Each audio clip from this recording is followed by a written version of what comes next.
안녕하세요. 클래스가 남다른 고품격 주식방송 주식원 클래스 3부 시작해보도록 하겠습니다. 본 방송에서 제공해드리는 정보는요. 투자 판단을 위한 조언일 뿐 투자 결정과 결과에 대한 책임은 투자자 개개인에 있다는 점 먼저 알려드리도록 하겠습니다. 그리고 최근에 저희 전문가들이 사칭하는 피해 사례가 늘고 있는데요. 저희는 1:1 유사 수신행위나 금전을 요구하는 등의 모든 불법행위 엄중하게 금지하고 있습니다.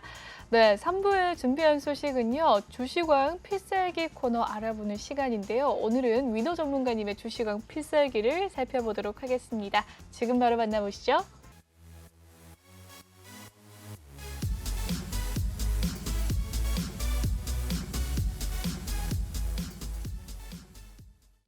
네, 오늘 전문가님 지금 제가 전체 샷을 보니까 태극기예요. 제가 빨간색이고 전문가님 파란색입니다. 태극기를 상징하는 느낌인데 앞으로 전문가님 함께 파란색 정장 함께 하신다면 네. 빨간색으로 저도 아이고, 좀 좋죠. 준비를 콤비처럼 할까라는 생각이 드는데요. 오늘 전문가님께서 경제 핫이슈 어마무지하게 준비하셨습니다. 전문가님 한번 들어보도록 할게요. 자, 오늘은 제가 시청자분들한테 매매하는 방법을 좀 말씀드리려고 해요. 자, 네. 어떤 거냐면 시나리오 매매에 대해서 좀 말씀드리려고 합니다. 시나리오 매매요. 네. 이게 어떤 거죠?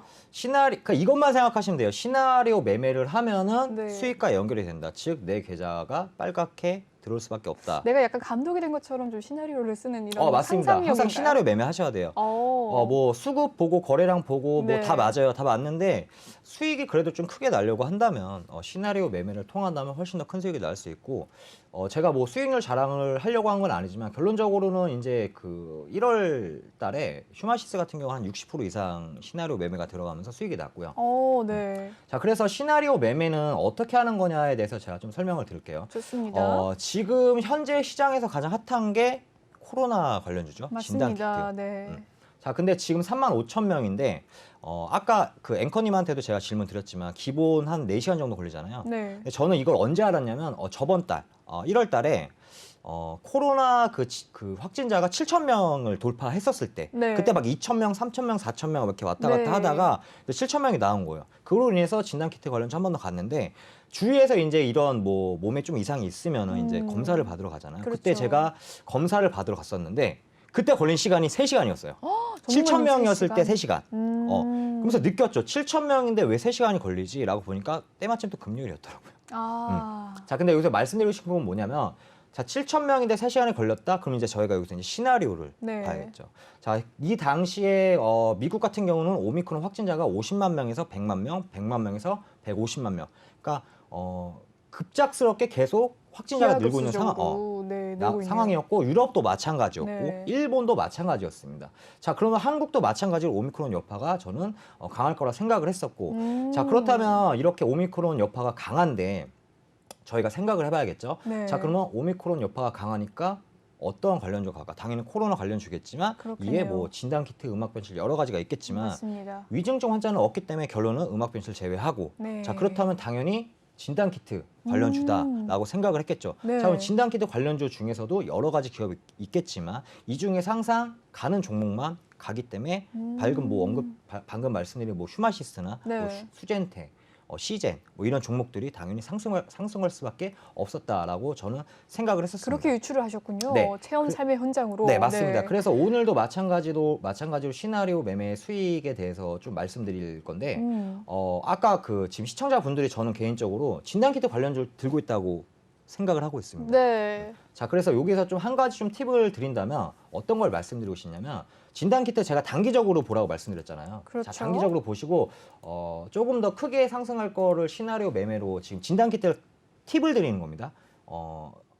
조금 더 상승할 거를 본다면 진단키트보다는 저는 개인적으로 현재 유럽에서는 지금 기본적으로 엔데믹이 진행되고 있습니다. 엔데믹이요? 네, 엔데믹이 진행되고 그게 말 그대로 팬데믹 반대말. 이제 말 그대로 코로나는 이제 일상 감기다라고 이제 여기면서 이러한 뭐 지금 한국 같은 경우는 이제 어느 정도 제한이 있잖아요. 네. 유럽 같은 경우는 지금 폐지를 시키고 있는 상황이에요. 오, 거리두기나 이런 것도 다 해제가 되는 폐지를 점차 상황일까요? 이제 시행을 하려고 아, 준비 중입니다. 네, 위드 자, 그럼 코로나로 전환이 그렇죠. 되는. 이제 위드 코로나 전환 예전에 한번 위드 코로나 전환했다가 실패를 했지만 그렇죠. 결론은 오미크론 자체가 네. 위중증 환자가 그렇게 많이 없기 때문에 네. 일상 감기를 보고 있습니다.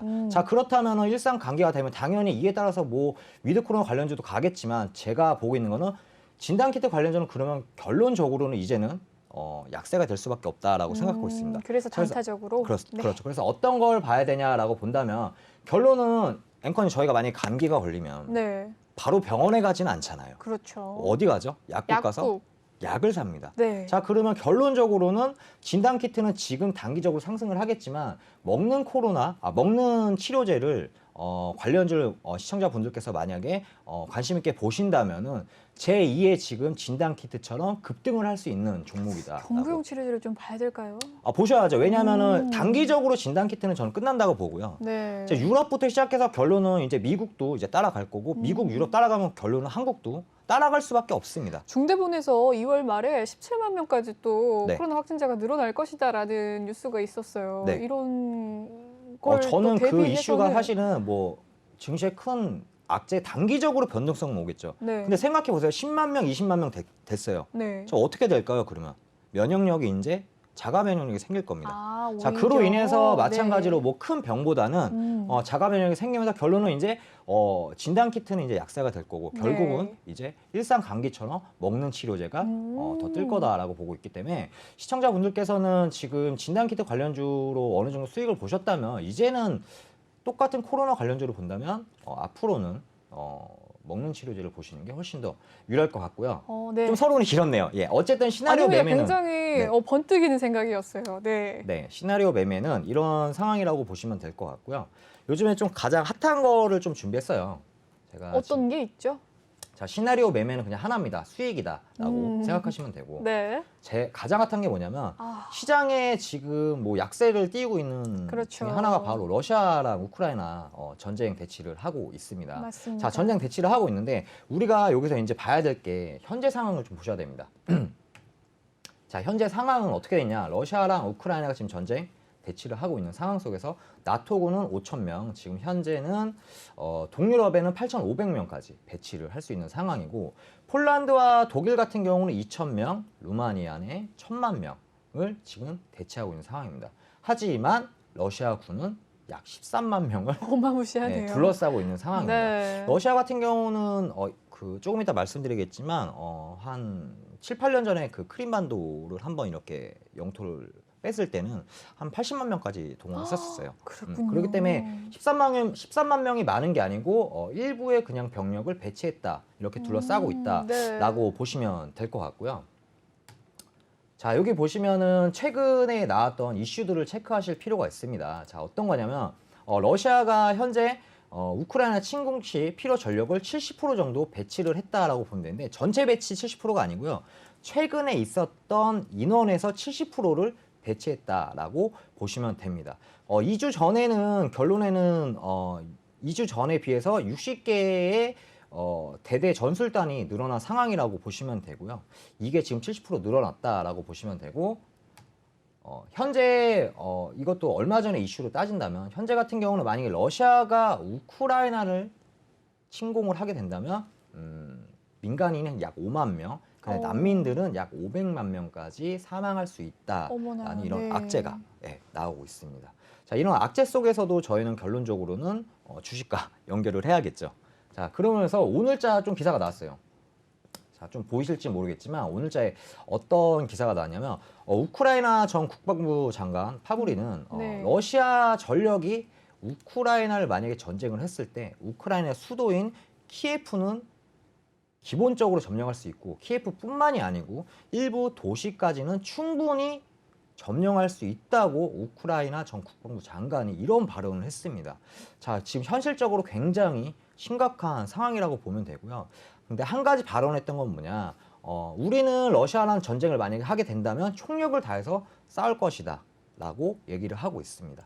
자, 그로 인해서 나토군에 대해서 좀 아셔야 될 게 나토군 같은 경우는 이제 그 유럽 연합이잖아요. 네. 유럽 연합인데 우크라이나가 만약에 나토군에 가입을 하게 된다면 이런 조약이 있습니다. 나토군 조약에 어떤 조약이 있냐? 만일 나토군에 나토에 가입을 하게 된다면 만약에 우크라이나와 어떤 뭐 러시아가 전쟁을 하게 된다. 그렇다면은 이 말은 즉 우크라이나한테 뭐라 한 게 아니고 나토군 전체한테 위압감을 준 것으로 강조를 하고 나토군 전체 유럽연합 전체가 러시아랑 전쟁을 하겠다라는 발언이 나온다고 보시면 됩니다. 그렇군요. 네. 자, 그래서 계속 넘어간다면 현재 시점에서는 러시아랑 우크라이나 전쟁 대치를 하고 있지만 결론적으로는 왜 현재 사이가 안 좋은지에 따라서 과거로 좀 넘어가셔야 될 것 같은데 과거로 한번 돌아가 볼게요. 네. 여기 보시면 2010년도입니다. 2010년도에 대통령 선거 정치 세력인데 빨간색이 있고 파란색이 있습니다. 지금 한국의 지지율을 보는 것 같죠. 네. 거의 반반인데 네. 6대 4나 한 5대 5 정도 되는 것 같은데 야누코비치 세력이 있고요.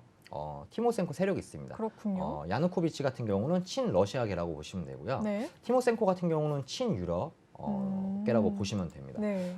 자, 그리고 나서 결론적으로는 우크라이나 대통령은 2010년도에 누가 당선이 됐냐라고 한다면 바로 친러시아계인 야누코비치가 당선이 됐습니다. 자, 근데 이 과거를 왜 보셔야 되냐면 이 과거에 지금 현재 우크라이나랑 러시아가 지금 전쟁 대치를 하려는 모습이 나오고 있어요. 그래서 이 과거와 역사를 아셔야지 그래서 얘네가 지금 이렇게 전쟁 대치를 하고 있구나라고 보셔야 될 것 같습니다. 자, 그래서 지금 현재 어떻게 됐냐면 결론적으로는 반대 세력인 티모센코를 당선이 되자마자 1년도 안 돼서 거의 구속을 시켰습니다. 그리고 징역 7년을 선고를 했는데요. 이게 어떤 문제가 되냐라고 시청자분들께서 생각을 할 수 있는데 문제가 됩니다. 문제가 어떻게 되냐? 바로 여기서 이제 문제가 되죠.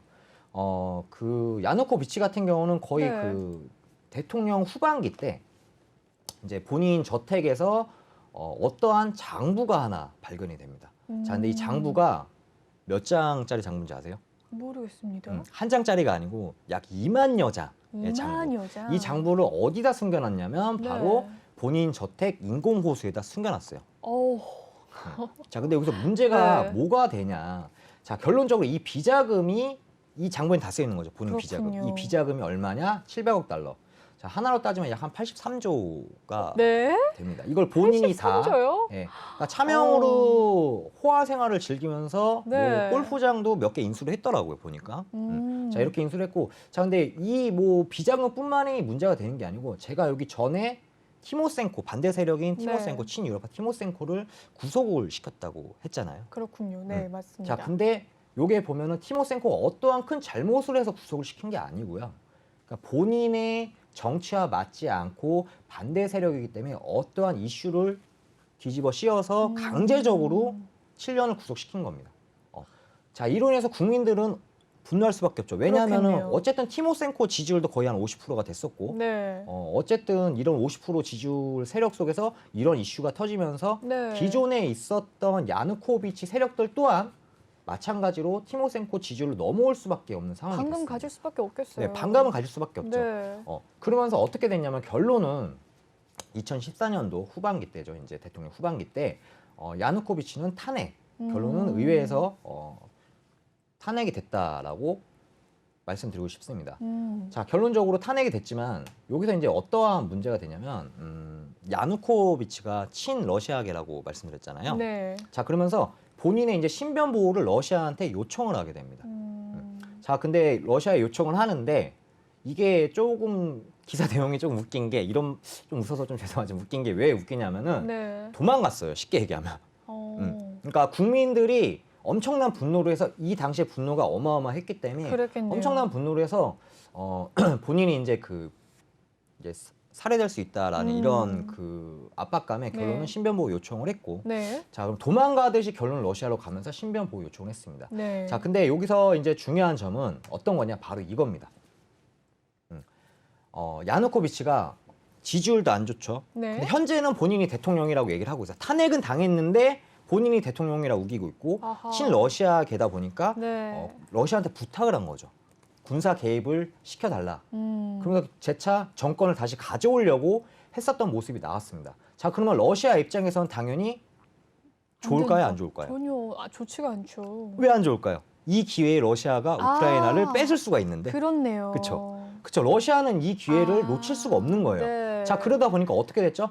알겠어. 결론적으로는 군사 개입을 시켰죠. 군사 개입을 그러네요. 시키면서 어떻게 됐냐?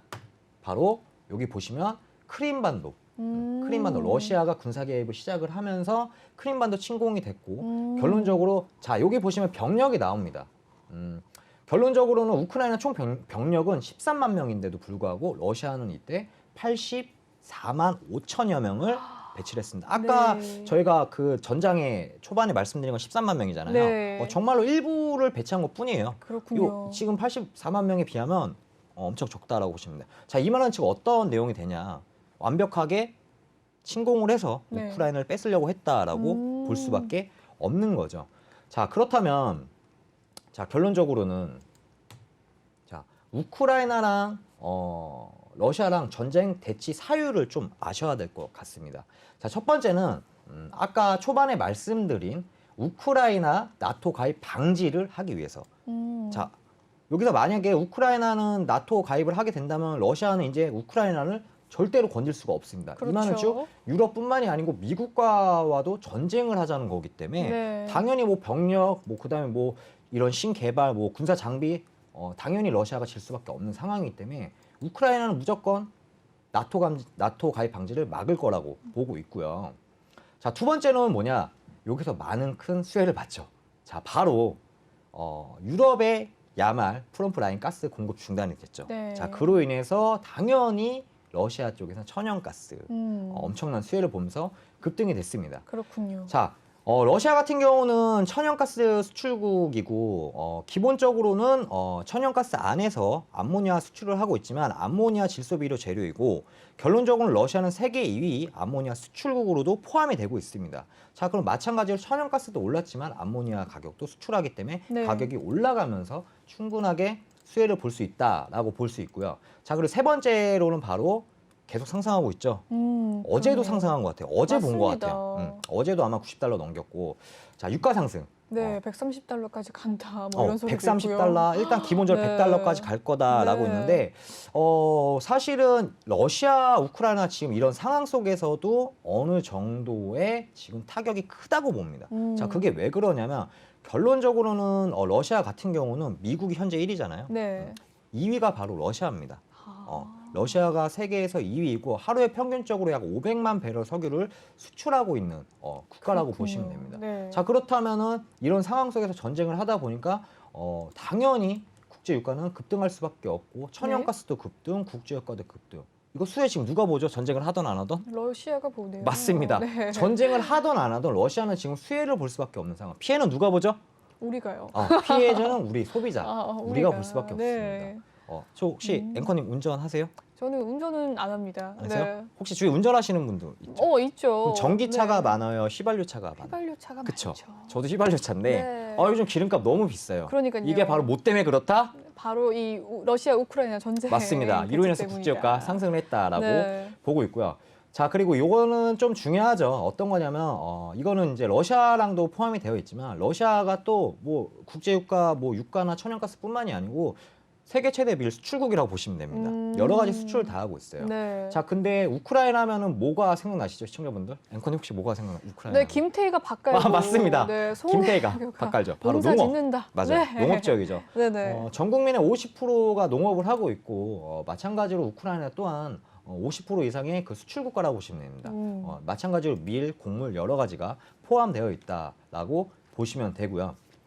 자, 그렇다면은 결론적으로 이 5가지만 보더라도 충분히 러시아 입장에서는 전쟁을 하던 안 하던 대치해야 되는 이유는 충분하다라고 보시면 되고요. 네. 자, 그렇다면 만약에 러시아 입장에서 우크라이나랑 전쟁을 했을 때 그렇죠. 과연 어떠한 게 이득이 되냐라고 본다면 이 네. 3가지죠. 앞서 말씀드린 거랑 약간 반복이 될 수도 있겠지만 전쟁을 했을 때입니다. 네. 방금 전거는 전쟁을 대체했을 때고 네. 지금 전쟁을 했을 때는 자, 가스 공급 중단이 지속적으로 될 거고 그러면 지금보다 훨씬 더 큰 폭으로 가스 수출 가격이 급등할 것이고요. 네. 피해는 또 저희가 볼 것이고. 그렇네요. 자, 유가도 아까 130달러를 말씀드렸지만 네. 아마 사상 최고치를 돌파할 가능성이 네. 높습니다. 전쟁을 하게 된다면.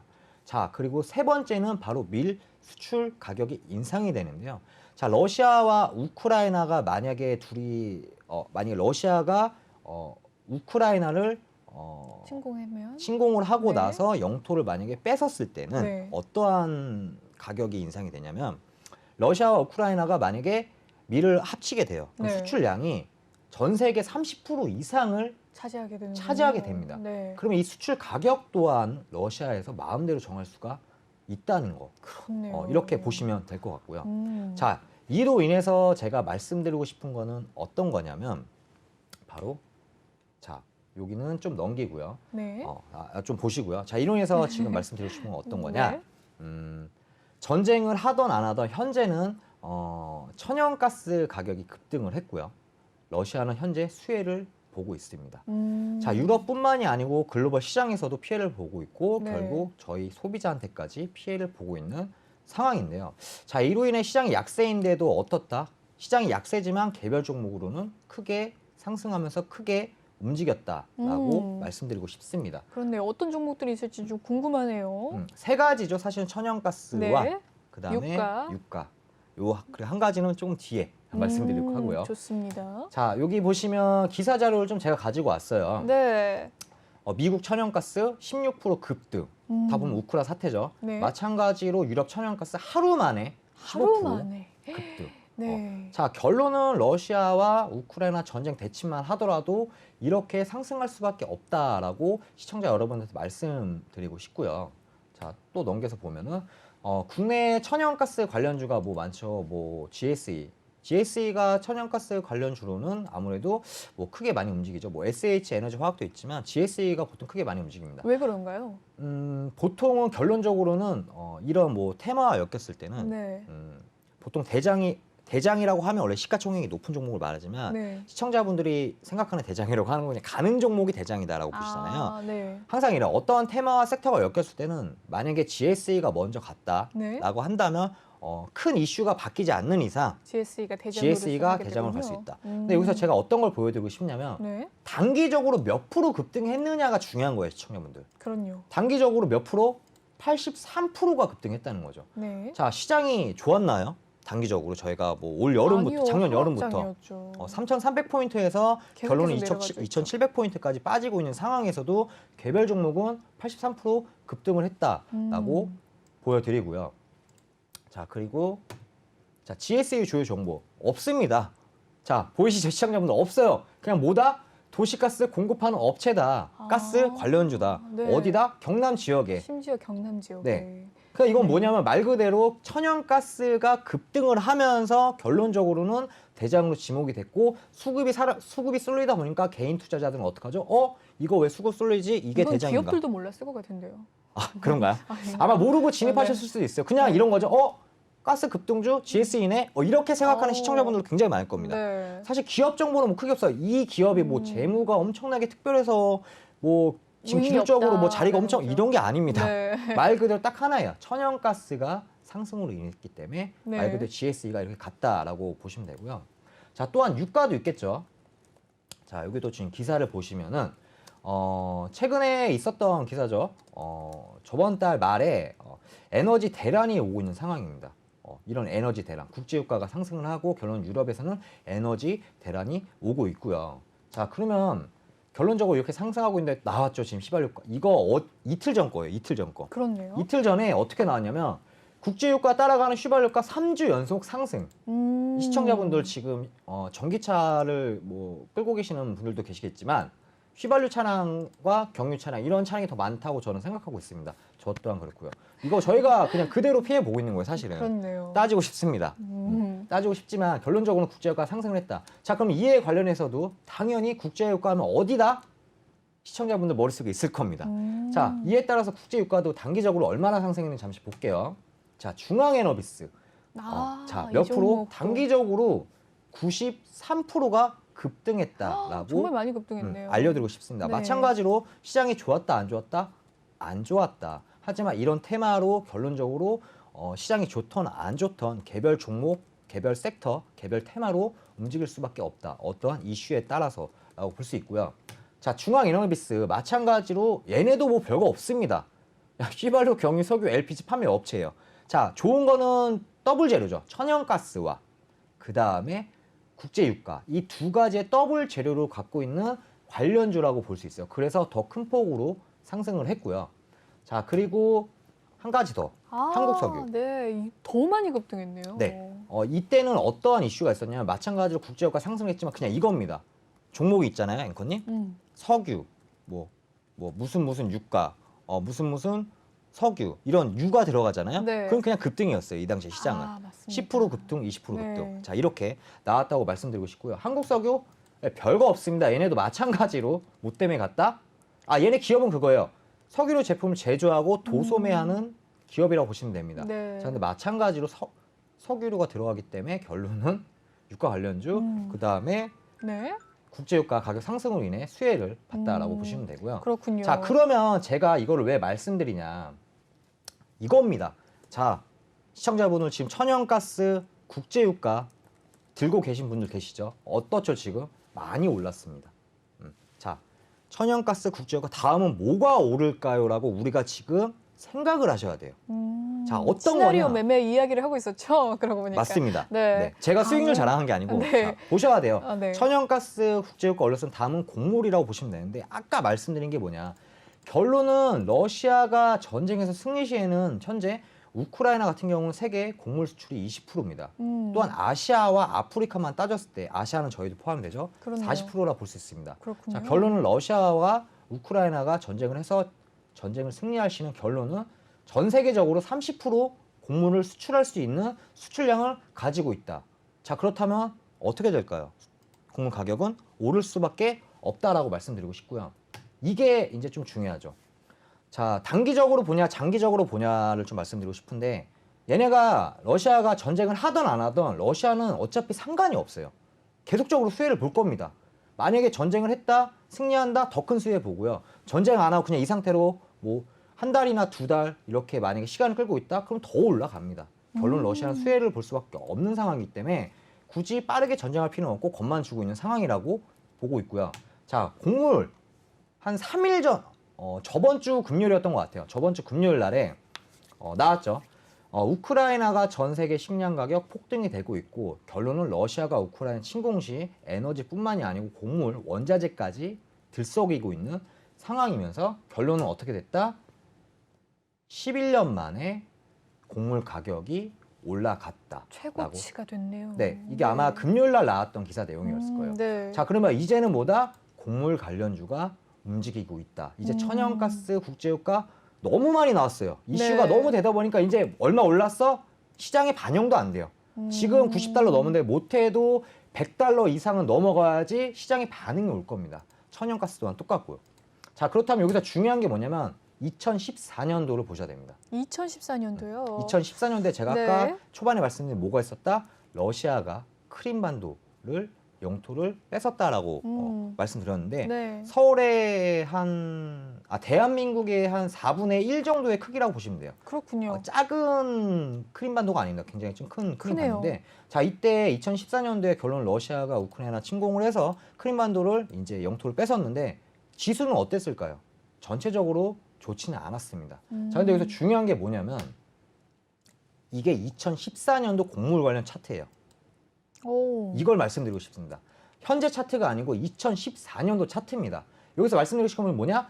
2014년도에 크림반도를 뺏으면서 어떻게 됐다? 곡물 관련주가 단기간에 84% 급등을 했다. 그런데요. 자, 곡물 관련주 굉장히 많습니다. 근데 제가 지금 이 기업에 대한 차트를 보여주는 거는 지금 현재 시점을 보셔야 됩니다. 자, 현재 시점은 지금 이런 상황이고요. 아직 크게 상승이 안 나왔네요. 안 됐습니다. 왜냐면 네. 다 지금 천연가스와 국제유가에만 지금 몰려있는 상황이고 관심 테마가 그쪽으로 곡물은 쏠려서. 이제 돌아왔어요. 이제 꿈틀꿈틀 움직이고 있는 상황입니다. 자, 전고점을 많이 터치하겠냐면 최소한 80%에서 100%까지는 상승할 수 있다. 근데 곡물 관련주 굉장히 많습니다. 10가지 이상이 되는데 왜 제가 이 기업을 선택했냐? 바로 이겁니다. 곡물 관련주 대장이 될 수밖에 없다. 네. 자, 이유는 딱 하나 이겁니다.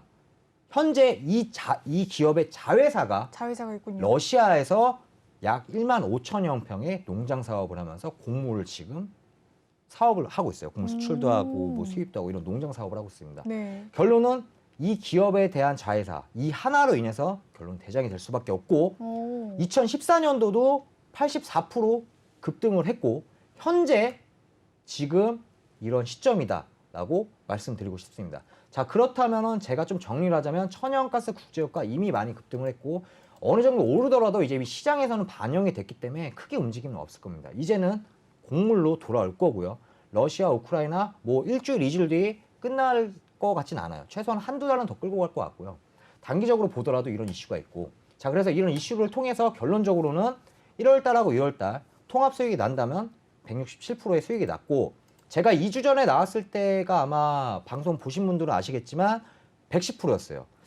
그새 50%를 그새 한 늘려오셨네요. 50%에서 60% 정도 수익이 났네요. 소름. 몇 거래일 안 됐는데. 맞습니다. 더 중요한 거는 네. 앵커님 2월달이잖아요. 지금. 네. 지금이 몇 거래일이 지났죠? 3거래일. 3거래일 지났죠. 네. 자, 2월달 수익률 잠시 보시면 3거래일 동안 무려 네. 약 40%의 수익이 났다라고 보시면 됩니다. 그렇다면 하루에 한 10% 이상의 뭐 상승이 났다. 대단한 사람. 자, 이게 시나리오 매매를 하신다면 네. 충분하게 이렇게 수익 실현할 수 있기 때문에 좀 어려우신 분이 있다면 저 위너와 함께 한다면 충분히 수익 실현할 수 있다고 생각을 합니다. 네, 이렇게 위너 전문가의 주식왕 필살기까지 살펴봤습니다. 여기에서 이 강의는 마무리 짓도록 하고요. 다음 코너에서 다시 만나보도록 할게요.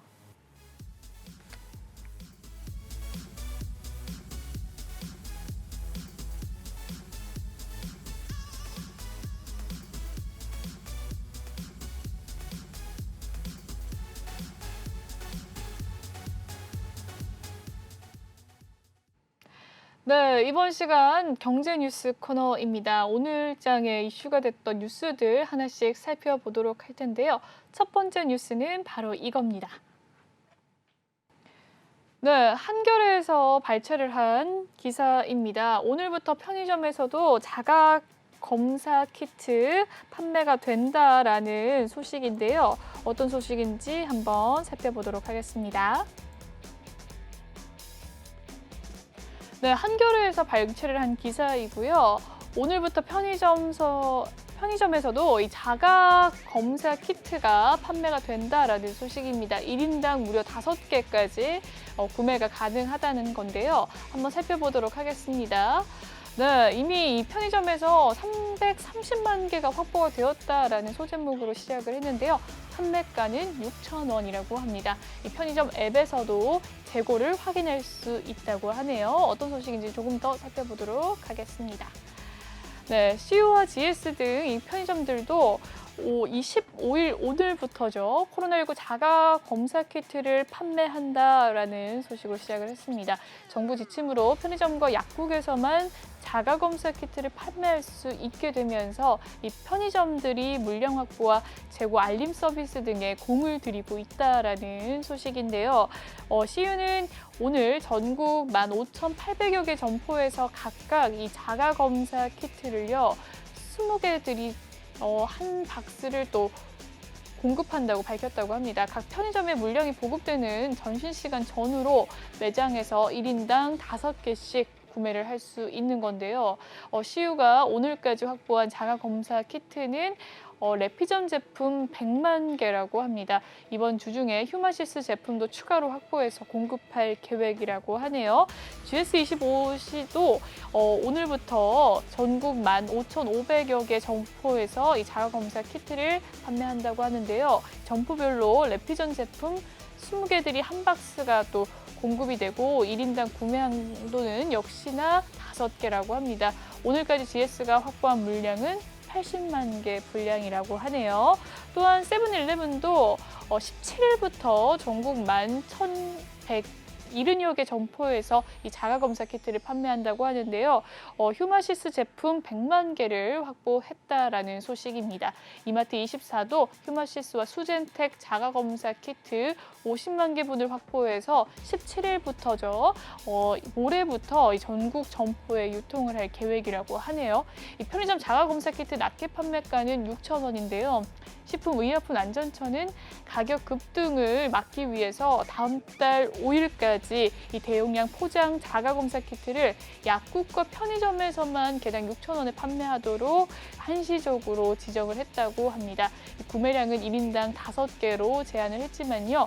신분증 확인 절차가 없어서 사재기에 따른 이 조기 물량 소진 우려도 나온다고 하네요. 이 편의점 업계 관계자는 자가검사 키트는 이 마스크와 달리 매일 꼭 써야 하는 필수품이 아니고 증상이 있을 경우에만 일회성으로 사용하는 제품으로서 이 가격대가 비싸고 앞으로도 물량도 계속 공급될 예정이라서 심각한 사재기 현상이 벌어질 것 같지는 않다라고 말을 했다고 합니다. 또한 이 편의점들은요, 실시간 자가검사 키트 재고량 확인 서비스를 제공해서 이 소비자들의 이 불편을 최소화할 방침이라고 하네요. 모쪼록 사재기는 안 돼야 될 것 같습니다. 네, 그럼 여기까지 오늘부터 시작되는 자가검사 키트에 대한 뉴스 살펴봤고요. 이어서 또 자가검사 키트 또 살펴보도록 하겠습니다. 네, 셀프 치료 불안 자가진단 키트 품절에 이어 산소 포화도 측정기도 귀한 모험이라는 제목의 기사입니다. 뉴시스에서 발췌를 한 기사이고요. 이 자가 진단 키트가 품절 대란이 일어났죠. 이 품절에 이어서 산소 포화도 측정기도 귀한 몸이 되었다라는 제목으로 시작이 됐습니다. 어떤 내용일까요? 한번 살펴보도록 하겠습니다. 네. 지금 보시고 있는 이 사진 자료 화면이 산소 포화기 측정도라고 합니다. 한 의료기기에서 판매를 하고 있다고 하는데요. 자가진단 키트에 이어서 산소 포화도 측정기까지 구매 대란이 올까봐 미리 구하려고 해요라는 한 시민의 인터뷰를 시작을 했네요. 최근 정부와 코로나19 재택치료 체계가 고위험군 중심으로 바뀌어가면서요. 이 산소 포화도 측정기도 구매 대란이 일어나고 있는 실정이라고 합니다. 최근 정부의 코로나19 재택치료 체계가 이 고위험군 중심으로 바뀌면서 산소 포화도 측정기까지 구매 대란이 일어난 건데요. 또 오늘이죠. 방역 당국에 따르면 지난 10일부터 재택치료 모니터링을 받을 수 있는 집중관리군은 60세 이상 고령자와 50대 기저질환자 그리고 면역 저하자 등이 이 10일부터 재택치료 모니터링 대상자라고 합니다. 이 이외의 사람들은 재택치료 모니터링의 대상자가 또 아니게 되는 셈인데요. 50대 미만의 일반 관리군은 스스로 자신의 건강 상태를 확인해야 하고 또 증상이 악화되면 동네 병의원 등에 별도로 연락을 해서 상담을 받아야 한다고 하네요. 또 재택치료 중에 산소 포화도가 94% 미만으로 떨어지거나 또 호흡이 분당 30회 이상일 경우 이 수축기 혈압이 계속 내려가면 코로나19 전담병원 입원이 필요한 실종이라고 하는데요. 그러나 체온과 산소 포화도 측정기 등에 포함된 재택치료 키트가 집중관리군한테만 주어지면서 이 외에 이 위기 상황에 대비해서 산소 포화도 측정기를 구매하는 시민들이 늘어났다고 합니다. 이 산소 포화도 측정기는 60대 이상의 고령자 또는 또 50대 기저질환자, 면역 저하자 등만 또 받을 수 있는 제품이기 때문에 일반 시민들은 따로 사야 되기 때문에 미리 구매하는 시민들이 늘어났다라는 소식입니다. 오늘 오전 9시께 취재진이 코로나19 확진자에게 산소 포화도 측정기를 구매했냐라고 물어보자 코로나19 확진자 A씨는 인터넷으로 급하게 구매했지만 배송이 오지 않고 있다라고 답했다고 하네요. 또한 이 A씨는 혹시나 응급 상황이 올 것을 대비해서 산소 포화도 측정기를 부랴부랴 구매했다. 있다라고 하면서요. 가격이 천차만별이라 어떤 것들을 사야 될지 몰라서 배송이 빠른 것으로 구매를 했다라고 이야기를 했다고 하네요. 이 체온계처럼 집에서 상비 용품들도요. 산소 포화도 측정기를 둔다는 시민들도 눈에 띄었다고 합니다. 상비 용품으로 산소 포화도 측정기를 집에 구비하겠다라는 시민이 점차 늘어난다고 하네요. 중학생 자녀를 둔 이모 씨는요. 아이가 있어서 혹시나 위급한 상황을 대비해서 산소 포화도 측정기를 구매했다라면서 뉴스를 보니 산소 포화도 측정기가 곧 품절이 되고 가격이 오를 것 같아서 미리를 구매해 두었다라고 이야기를 했다고 합니다. 또한 일반 관리자는 산소 포화도 측정기가 필요 없다고 하지만요. 언제 위급한 상황이 될지 모른다면서 현재도 가격이 많이 올랐는데 미리 구매하지 않았다면 비싼 가격에 구매할 뻔했다라면서 한숨을 쉬었다고 합니다. 지금 보이는 사진은 산소 포화도 측정기의 사진이네요. 또한 인터넷 카페와 블로그 등에서도요, 이 산소 포화도 측정기 가격이 계속해서 오르고 배송이 안 온다는 불만의 글이 지금 많아지고 있다고 합니다. 한 인터넷 카페에서는요, 설 연휴 전에 혹시나 해서 고민하다가 안 샀다라면서 지금 다시 사려고 하니까 가격이 2배 이상이나 올라갔다라고 토로하는 글이 올라왔다고 하네요. 이어서 겨우 구매했지만 배송이 시작되지 않고 있다며 판매자가 구매를 취소할까 봐 불안하다라는 글도 눈에 띄었다라고 합니다. 산소 포화도 측정기를 판매하는 업체도 최근 이 산소 포화도 측정기가 많이 팔린다면서 원래는 한 달에 5개 정도 팔리는데 최근에는 3배 정도 늘었다고 이야기를 했다고 해요. 지금은 더 많이 늘었겠죠. 그러면서 직접 구매하겠다라는 손님들이 많아져서 온라인상에서도 품절이 되거나 가격이 너무 올라서 직접 구매하러 오는 손님들도 또한 늘었다고 합니다. 전문가들은 일반 관리군의 경우에요. 이 산소 포화도 측정기를 무조건 구비해 놓을 필요가 없다라고 입을 모았다고 하네요. 한 교수는 이 산소 포화도 측정기는 고위험군들만 필요하기 때문에 일반 관리군들은 굳이 살 필요가 없다라고 이야기를 했다고 해요. 일부 열이 나고 또 위급한 상황에서 산소 포화도가 94% 미만으로 떨어지는 것을 대비하는 것이다라고 설명을 했다고 하는데 그래도 불안한 마음은 여전하겠죠. 계속해서 이 대란이 일어나지 않을까 싶은 걱정이 듭니다. 여기까지 자가진단 키트에 대한 기사 살펴봤고요. 다음 기사 살펴보도록 하죠. 네. 기준금리 0.5%포인트 올릴까라는 연준의 이 소식 속에서 여는 총재들도 엇갈린 입장이라고 합니다. 한번 살펴보도록 할까요? 네, 한경 글로벌 마켓에서 발췌한 기사입니다. 이 미국 중앙은행이죠. 페드의 통화 정책을 결정하는 연방공개 시장위원회 FOMC 위원들이 다음 달에 이 기준금리 인상안을 두고 엇갈린 견해를 내놓았다는 이야기입니다. 네, 다만 이 페드가 기준금리 인상을 위해서 긴급회의를 열 수 있다는 전망은 또 일축했다고 하는데요. 에스터 조지 캔자스시티 연방준비은행 총재는 어제죠. 월스트리트 저널과의 인터뷰에서 현재 물가 수준은 비정상적이지만 팬데믹 등의 불확실성을 고려한다면 점진적인 통화 정책이 바람직하다라고 밝혔다고 합니다. 또한 오는 3월에 페드가 빅스텝 한 번에 기준금리를 0.5%포인트 올리는 것을 단행할지는 확실하지 않다라고 전했다고 하는데요. 또한 이 조지 총재는요, 인플레이션을 완화하기 위한 정책으로 대차 대조표 축소, 이 양적 긴축을 강조했다고 합니다.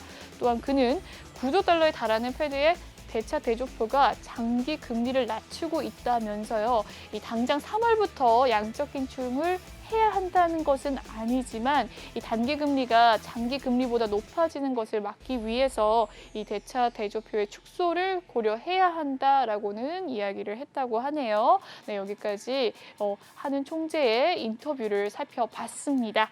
네, 마지막 기사 살펴보도록 할게요. 네, 방역 패스와 관련된 기사입니다. 방역 당국 방역 패스 유지 필요. 성인 4%만 불편 겪어라는 제목의 기사입니다. 네, 머니투데이에서 발췌를 한 기사입니다. 이 방역 당국이 방역 패스에 대한 이야기를 남겼는데요. 방역 패스가 유지될 것이다라는 이야기인 것 같죠. 한번 들어보도록 하겠습니다. 살펴보도록 할게요. 네, 손영래 중앙사고수습본부 이 사회전략반장이요. 중증과 사망 최소화라는 정책적 목표 달성을 위해서 이 비용 효과를 고려할 때 방역 패스 효과성 자체는 거리두기보다는 좀 더 유지 필요성이 있다라고 본다고 이야기를 했다고 합니다. 오히려 거리두기보다 방역 패스가 조금 더 필요할 것이다라는 내용인데요. 손 반장은 오늘이죠. 코로나19 정례 브리핑에서 현재 18세 이상 예방접종 완료율은 무려 95.9%로 약 96%라면서 전체 18세 이상 성인 4%만이 지금 접종을 받지 않은 분들이라서 방역 패스로 인해서 이 불편을 겪게 되시는 분들은 4% 정도의 성인일 것이다라고 이야기를 했다고 합니다. 이어서 이 거리두기 조치는 영업 시간을 제한하거나 사적 모임 제한을 하면 이 5천만 명 전 인구에 영향을 미치는 조치라면서 방역 패스는 18세 이상 4% 인구에 영향을 미치는 정책이라고 밝혔습니다. 이 손 반장님의 말에 따르면요. 이 사회적 거리두기를 제한한다는 것은 5천만 명의 인구에 영향을 미치지만 방역 패스는 18세 이상 성인 4%만 미치는 일이기 때문에 오히려 사회적 거리두기보다 방역 패스를 조금 더 강화하는 게 낫겠다라는 이야기인데요. 이 미접종자가 중환자와 사망자 과반을 차지한다면서 이 코로나19 백신 접종을 또 거듭 당부하기도 했다고 하네요. 이 방역 당국에 따르면 지난 8주간요. 위중증 환자가 2,369명 중 62%가 미접종자라고 합니다. 위중증 환자의 62%가 미접종자라고 하네요. 또 사망자 1,608명 중에서 66.5%가 또 미접종자였다고 하는데요. 반절 이상이 되는 사망자와 위중증 환자가 백신 미접종자로서 이 백신 접종을 거듭 당부를 했다라는 이야기입니다. 손 반장은 전체적인 방역 체계 개편과 함께 현재 유행 상황 양상을 보면서 부분적으로 방역 패스를 조정할 필요가 있는지 등에 대해서는 계속적으로 검토를 하겠다라고 밝혔다고 합니다. 네, 오늘 이 중수본에서 발표한 방역 패스 유지 필요에 대한 기사까지 살펴봤습니다. 네, 오늘 준비한 소식은 여기까지고요. 본방송에서 제공해드리는 정보는요. 투자 판단을 위한 조언일 뿐 투자 결정과 결과에 대한 책임은 투자자 개개인이 있다는 점 알려드리도록 하겠습니다. 그리고 최근에 저희 전문가들을 사칭하는 피해 사례가 늘고 있는데요. 저희는 1:1 유사수 신행이나 금전을 요구하는 등의 모든 불법 획기 엄중하게 금지하고 있습니다. 네, 그리고 저희 내외경제TV는요, 여러분의 성공적인 투자를 응원합니다. 그리고 다양한 채널을 통해서 확인하실 수가 있는데요. 이 유튜브나 네이버 TV, 카카오 TV를 통해서 이 내외경제TV를 검색해 주시면 실시간 방송 스트리밍으로 또 시청하실 수가 있습니다. 많은 참여 부탁드리겠습니다. 네, 오늘 준비한 소식은 여기까지고요. 저는 내일 7시 생방송으로 다시 찾아뵙도록 하겠습니다. 시청해 주신 여러분 고맙습니다.